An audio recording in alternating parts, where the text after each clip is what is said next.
Hey everyone, hope all is going well. Just want to thank KTLee for liking and commenting on my videos.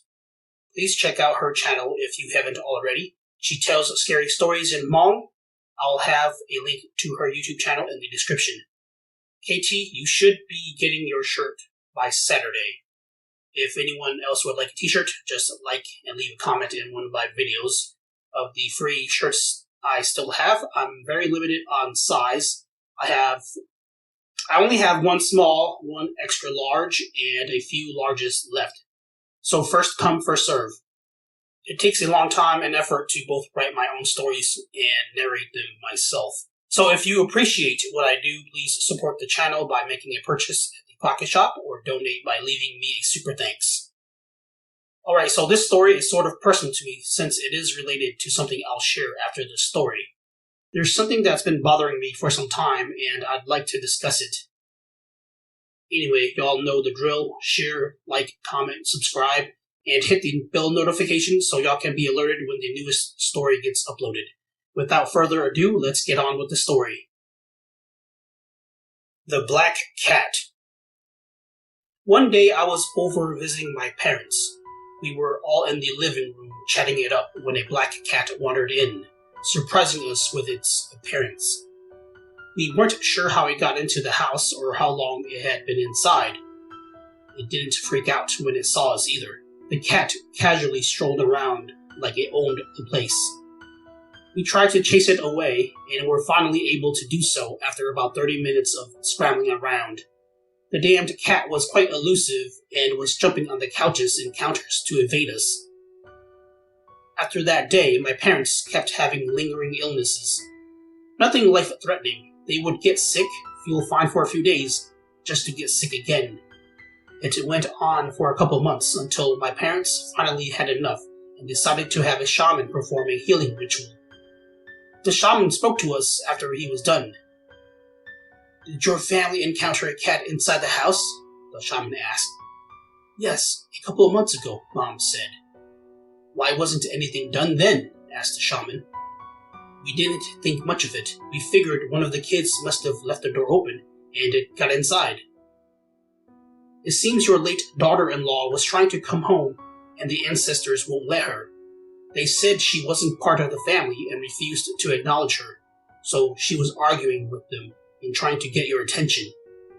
She also said she was going to take one of y'all to court in the afterlife about this issue," said the shaman.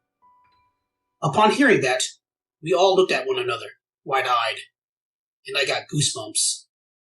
"Don't worry, I've already resolved the issue, and the ancestors have allowed her into the home," the shaman said.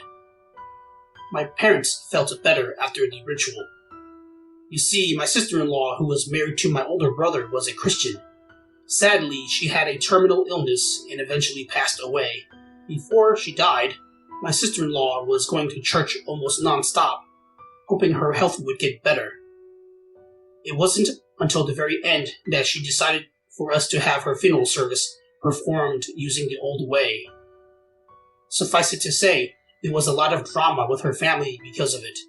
I also knew deep down my sister-in-law was a Christian through and through.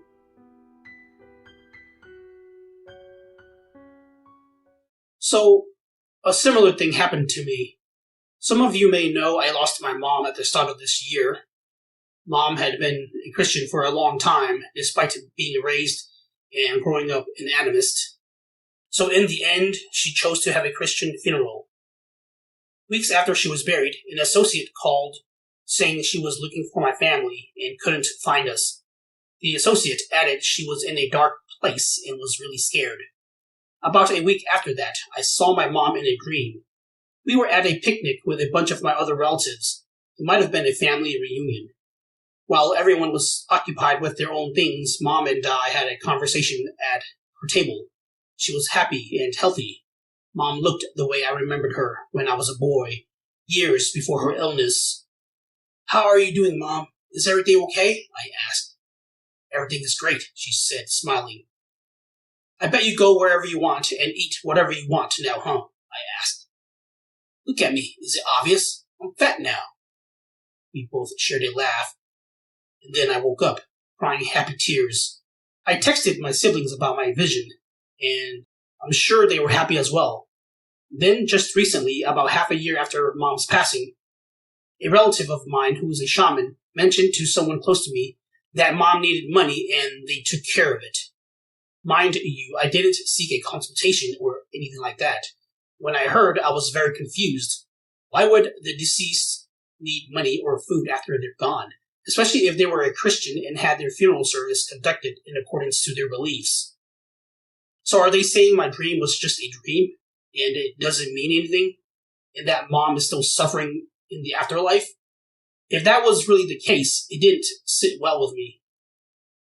To know that even after years of Mom being in pain and finally being free of it, for her only to suffer again, being broke and hungry as a ghost, then what's the point of being a Christian? I'm not trying to intentionally offend anyone. This is me just trying to process the information and logic behind these religions. Then there's the issue with reincarnation. If it is believed that souls or spirits of the deceased in the animist Hmong religion eventually reincarnate, then why do we have to keep calling them to eat and burn joss paper? And how does it make sense to keep doing it if they eventually get reincarnated? And for how long do we do this for? I guess it makes sense if one believes the offerings help contribute to them after they've reincarnated into their new life, despite the result of their own past karma. I guess we won't know until that time comes.